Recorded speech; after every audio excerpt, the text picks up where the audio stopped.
pagi anak-anak, kita ketemu lagi di pembelajaran online yang berikutnya. Untuk pertemuan kali ini kita akan membahas penggunaan turunan yang kedua, yaitu menentukan interval fungsi naik dan fungsi turun. Ibu bantu jelaskan ya. Definisinya ya, definisi. Suatu fungsi Y sama dengan F, X dikatakan naik pada interval antara X0 sampai X1 intervalnya jika Fx0 kurang dari Fx1. Ini definisinya. Kalau kita gambar seperti ini fungsi naik. Jadi kalau kita akan gambar, semakin X1, X2, X3 ini dia semakin naik kalau digambar. Semakin naik. Syaratnya apa fungsi naik? Syaratnya ini anak-anak. Syarat fungsi naik kalau turunan pertamanya lebih besar dari 0 untuk fungsi naik. Sekarang kita kembali ke definisi fungsi turun. Nah, suatu fungsi Y sama dengan Fx dikatakan turun pada interval antara X0 sampai X1 intervalnya jika Fx0-nya lebih besar dari Fx1. Sehingga kalau kita mau gambarkan, nah fungsi turun seperti ini kalau digambar. Jadi kalau kita gambar dia semakin lama semakin turun. Syaratnya apa? Syaratnya fungsi turun itu turunan pertamanya f aksen x-nya lebih besar dari 0.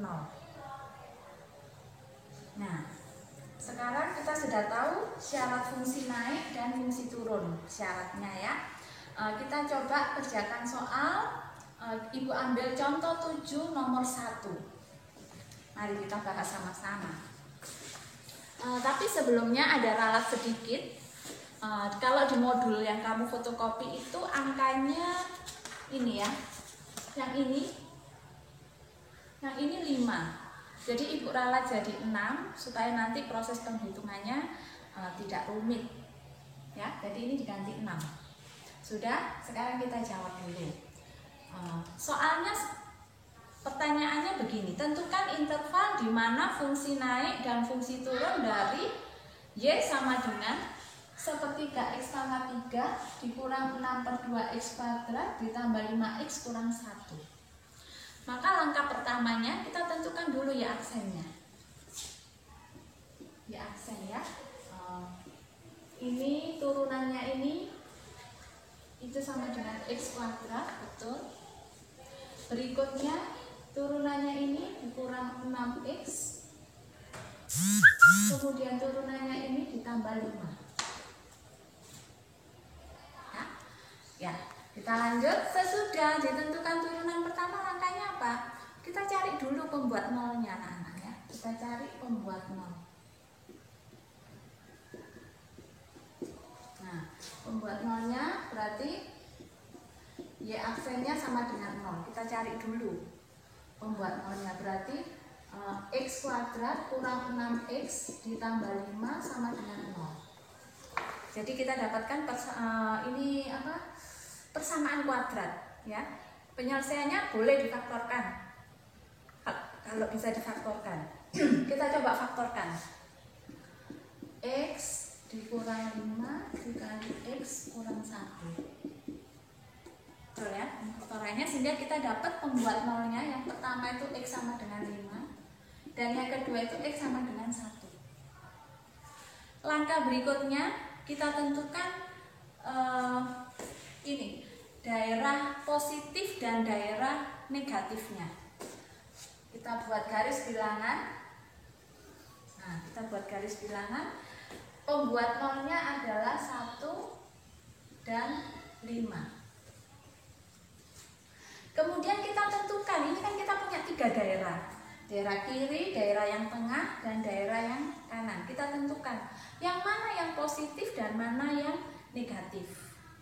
Boleh kita tes ya, terserah mau tes angka berapa. Kalau ibu itu senang tes angka 0. Angka 0 kalau pada garis bilangan ini 0 itu letaknya di sini, di sebelah kiri. Jadi ibu tes.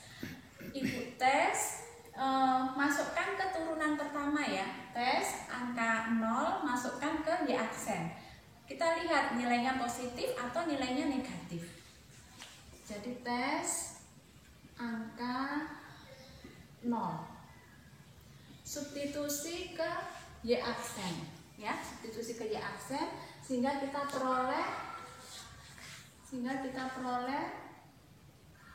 sama dengan ini, ya. 0 kuadrat dikurang 6 kali 0 ditambah 5. Hasilnya 5, berarti positif. Artinya berarti daerah yang memuat titik 0 itu tandanya positif. Jadi di sini positif. Kalau di sini sudah positif, berarti nanti langgar, di sini negatif, di sini berarti positif. Nah, sekarang kita sudah tahu mana daerah yang positif dan mana daerah yang negatif. Sekarang kita tentukan, berarti tadi syaratnya, syarat fungsi naik tadi kan f aksen x-nya lebih besar dari 0. Berarti kita ambil yang daerahnya positif. Jadi ini. Nah, yang daerahnya positif. Syarat fungsi naik f aksen x-nya lebih besar dari 0 sehingga daerahnya, interval fungsi naik berarti x kurang dari 1 atau x lebih besar dari 5, ya, interval fungsi naiknya. Yang berikutnya tadi syarat fungsi turun. Syarat fungsi turun f aksen x-nya kurang dari 0. Berarti kita ambil daerah yang negatif. Oh, ini daerah yang negatif. Daerah yang negatif ini. Jadi interval fungsi turunnya itu berarti 1 kurang dari x kurang dari 5. Ya, silakan kalian perhatikan cara kerjanya ini, kemudian kalian kalau sudah paham kalian catat, kita ketemu di nomor yang kedua. Ya, anak-anak, kita sesudah nomor 1 kita sudah coba kerjakan. Sekarang kita coba lagi di contoh yang kedua. Soalnya tentukan interval di mana fungsi naik dan fungsi turun dari fungsinya ini, ya. Fungsinya ini. Sebelum kita turunkan, boleh kita jabarkan, ya. Kita jabarkan dulu, atau mau pakai sifat turunan yang perkalian juga boleh. Kalau dijabarkan, ibu dapat ini negatif 3x kuadrat ditambah 3 negatif, ibu dapat y-nya ini negatif x pangkat 3 ditambah 3x kurang 2. Ya, maaf. Ya, ibu dapat ini. Jadi kalau ini dijabarkan, diuraikan satu-satu, maka kalau kita sederhanakan dia dapat seperti ini. Y sama dengan negatif x pangkat 3 ditambah 3x dikurang 2. Sama dengan yang nomor 1 tadi, langkah pertama kita jawab. Langkah pertama kita cari dulu turunannya. Maka turunannya adalah negatif 3x kuadrat ditambah 3. Nah, sesudah turunan pertamanya kita peroleh, kita cari dulu pembuat nolnya. Pembuat nol itu ya aksennya sama dengan 0. Sehingga kita peroleh negatif 3x kuadrat ditambah 3 sama dengan 0. Kita bagi 3 semuanya sehingga kita peroleh, atau kita bagi negatif 3, ya, boleh. Ini dapat x pangkat 2 dikurang 1 sama dengan 0. Jadi sekali lagi ulang, ini kita bagi negatif 3, ya, sehingga kita peroleh ini. Boleh ini kita faktorkan ya. X tambah 1 kali X kurang 1. Sehingga kita dapat pembuat nolnya.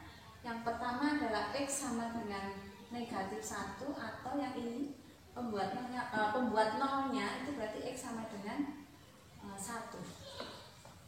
Kalau pembuat nolnya kita sudah dapat, kita buat garis bilangan. Garis bilangan ini adalah titik-titik pembuat nol. Jadi ini negatif 1, 1. Nah, kalau kita perhatikan kita punya 3 daerah. Ini daerah yang kiri ibu sebutnya, ini daerah yang tengah, dan ini daerah yang kanan. Kita mau tentukan daerah-daerah itu bernilai positif atau bernilai negatif. Kita boleh pakai, kita uji atau kita tes, ya. Kita tes. Terserah mau ambil titik berapapun. Yang penting titiknya tidak boleh negatif 1 dan 1. Kalau kamu ambil titiknya negatif 1 dan 1, ya pasti nanti hasilnya 0. Jadi ambil titik selain kedua titik ini. Contoh ibu ambil titik 0 ya. Titik 0 kebetulan ada di tengah-tengah antara negatif 1 dan 1. Titik 0. Tes titik 0. Kita substitusikan ke Y aksen. Kita substitusikan ke Y aksen sehingga kita peroleh Y aksennya ini ya, negatif 3 kali 0 kuadrat ditambah 3. Sehingga kita peroleh berarti sama dengan 3 ya. Sama dengan 3 itu nilainya positif. Nilainya positif sehingga kita bisa tentukan, oh berarti 0 itu kan letaknya di sini, tidak mungkin di sini. Ya, di sini berarti di sini nilai daerahnya bernilai positif, berarti di sebelah sana negatif, di sebelah sini negatif. Nah, sesudah ini baru kita tentukan interval fungsi naik dan fungsi turunnya. Ingat, syarat fungsi naik itu f aksen x-nya lebih besar 0. Berarti kita ambil daerah yang bernilai positif ini. Nah, jadi interval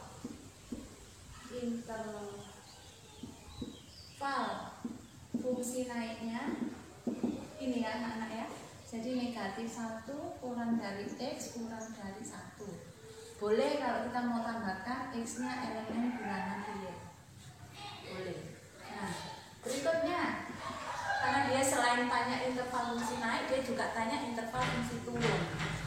Ingat kembali syarat fungsi turun.